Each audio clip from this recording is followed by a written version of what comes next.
Hello guys! This is Mama Jobs. For today's video, magro-roast ako ngayon ng chicken. So guys, ito madali lang itong gagawin kong pagro-roast ng chicken at ang mga ingredients sobrang easy lang din mahanap sa palengke.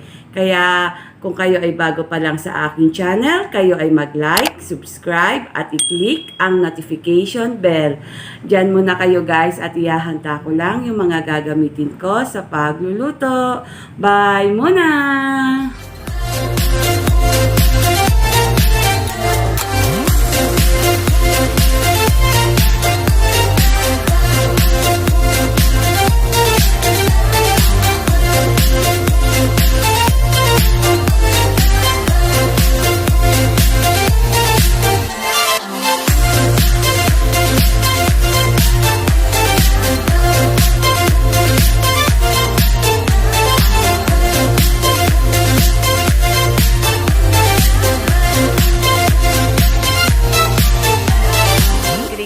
Meron tayong whole chicken, onion leaves, lemongrass or tanglad, garlic, celery. Meron din tayong lemon, carrots, potato, broccoli. Para sa spices, meron tayong black pepper, soy sauce, salt, and olive oil. So, start na tayong magluto, guys. Ngayon guys, gagawa tayo ng sauce or yung ipangpapahid natin mamaya sa ating chicken. So, naglagay na ako ng soy sauce. And then, itong black pepper. At itong olive oil.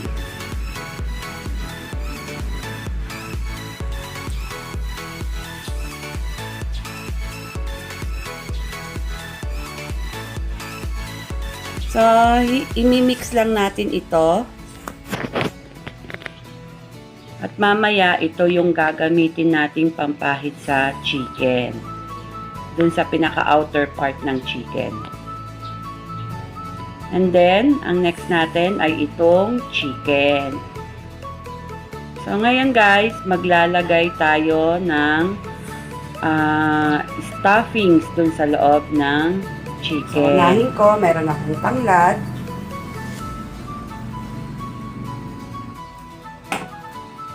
Onion leaves. And then, maglalagay ako ng lemon.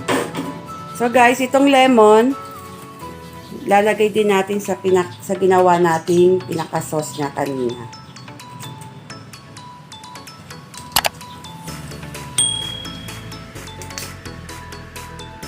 And then, itong lemon na to, ilalagay natin sa loob ng chicken. So, after nyan guys, bubutasan ko itong chicken.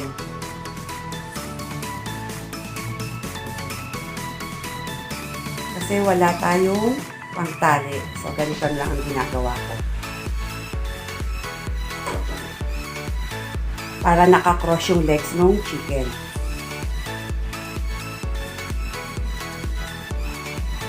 Yan. So, close na natin itong chicken. So, ngayon, maglalagay ako ng sauce niya.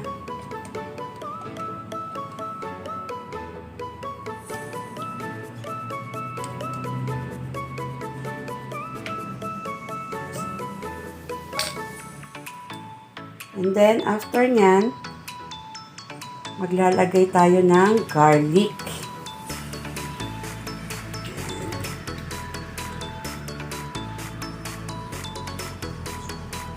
So, insert lang natin yung garlic dito sa pinaka-cavity ng chicken.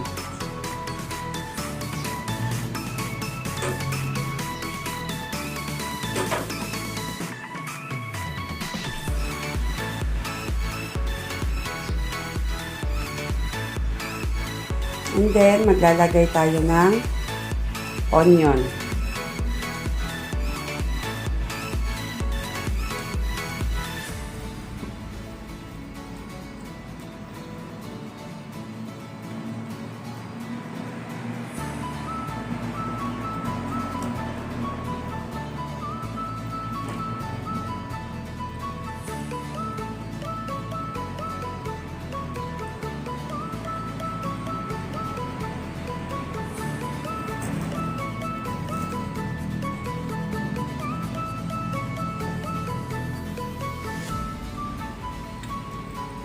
After ng onion, maglalagay tayo ng celery. Yan, lahat ng herbs nandito na sa ating chicken.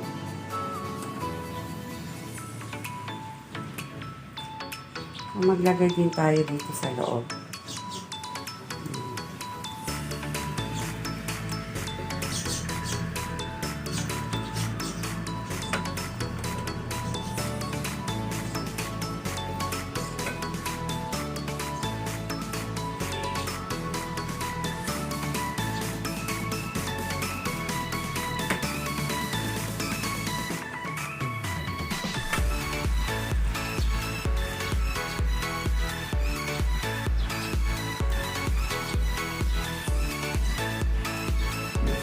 And then, ang next natin, yung mga gulay naman. Ang next natin ay itong mga gulay. So, maglalagay muna tayo ng oil sa pan.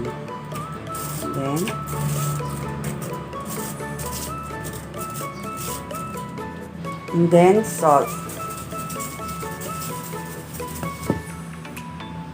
And then, ilalatag na natin itong carrots, potato, celery.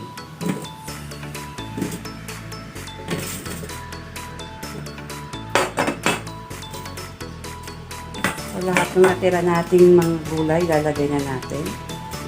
Nasa sa inyo guys kung anong gulay ang gusto nyong ilagay.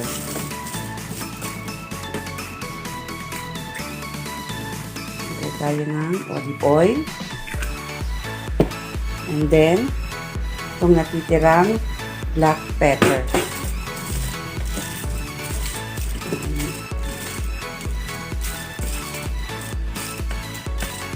And then, mag-add ulit tayo ng salt.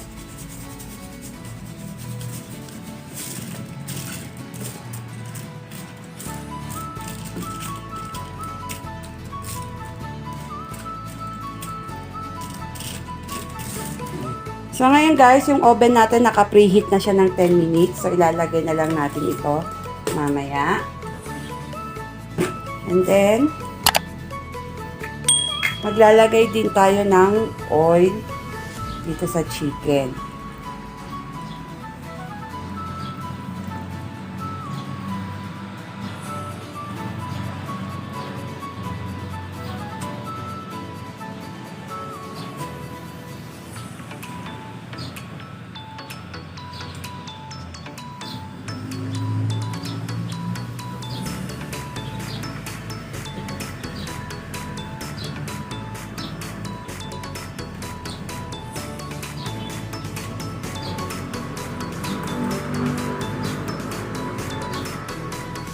So, ilagay na natin ito sa oven. Ngayon, start na natin i-bake itong chicken for 90 minutes.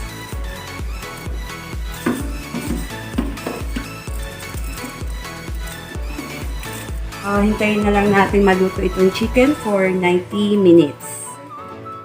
So, ngayon guys, after 60 minutes, ito na yung ating chicken. So, ilalagay ko na itong broccoli.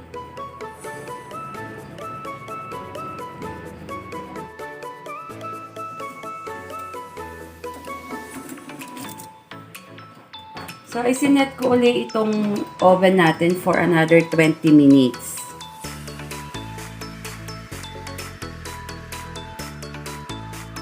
So, after 90 minutes, luto na itong ating roasted chicken.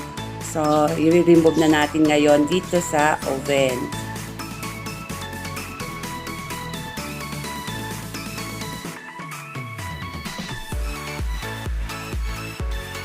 Guys, gagawa na tayo ng ating pinaka-gravy ng chicken.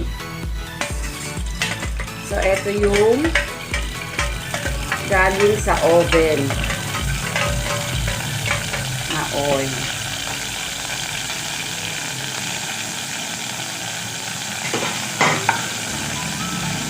And then, maglalagay tayo ng flour.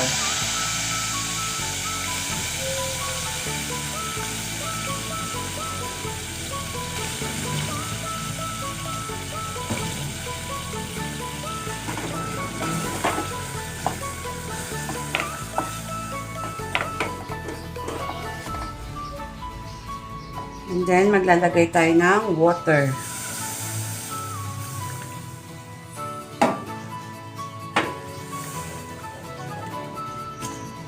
After ng water, maglalagay tayo ng chicken cube.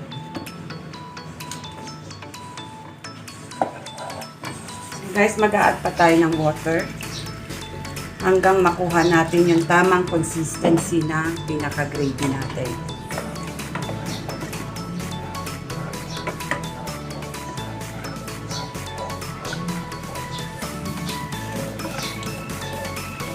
And then, lalagay ako ng garlic.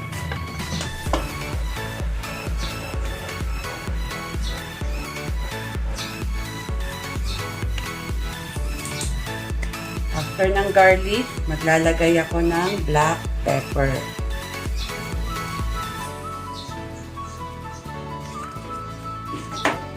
And then, soy sauce.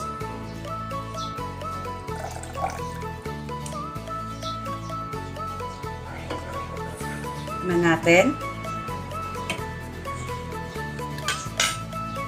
So, ayan guys, tamang-tama lang. So, ayan na guys, luto na ang ating gravy. Pwede na natin itong ihanda sa mesa. So, ayan na guys, ready na ang ating roasted chicken at ang ating gravy. Kung nagustuhan nyo ang aking video, kayo ay mag-like, subscribe, at i-click ang notification bell. And please, don't forget to share guys. Bye!